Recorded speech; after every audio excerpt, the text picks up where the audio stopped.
Welcome to the slop farm. Enjoy the video. You start by preparing the bobbin because a properly wound bobbin prevents jams. Wind a full bobbin on the designated pin, stop when full to avoid overfill, and trim tails to about 1/4 inch.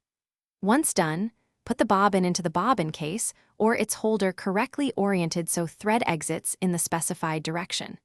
Make sure the machine is off or the handwheel free so you can safely place the bobbin. This first step sets reliable tension for everything that follows. Now you move to the upper thread because it determines stitch quality.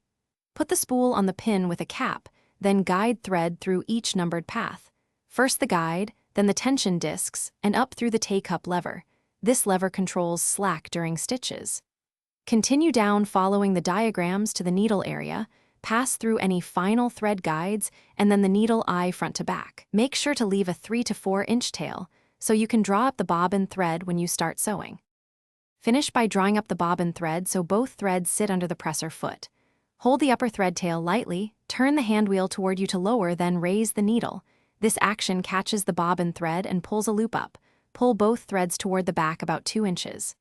Set a basic stitch length around 2.5 and sew a few test stitches on scrap. If you see loops, skipped stitches, uneven tension, or hear clatter, recheck bobbin orientation and upper threading path before proceeding. Thanks for watching. Consider subscribing if we helped you today.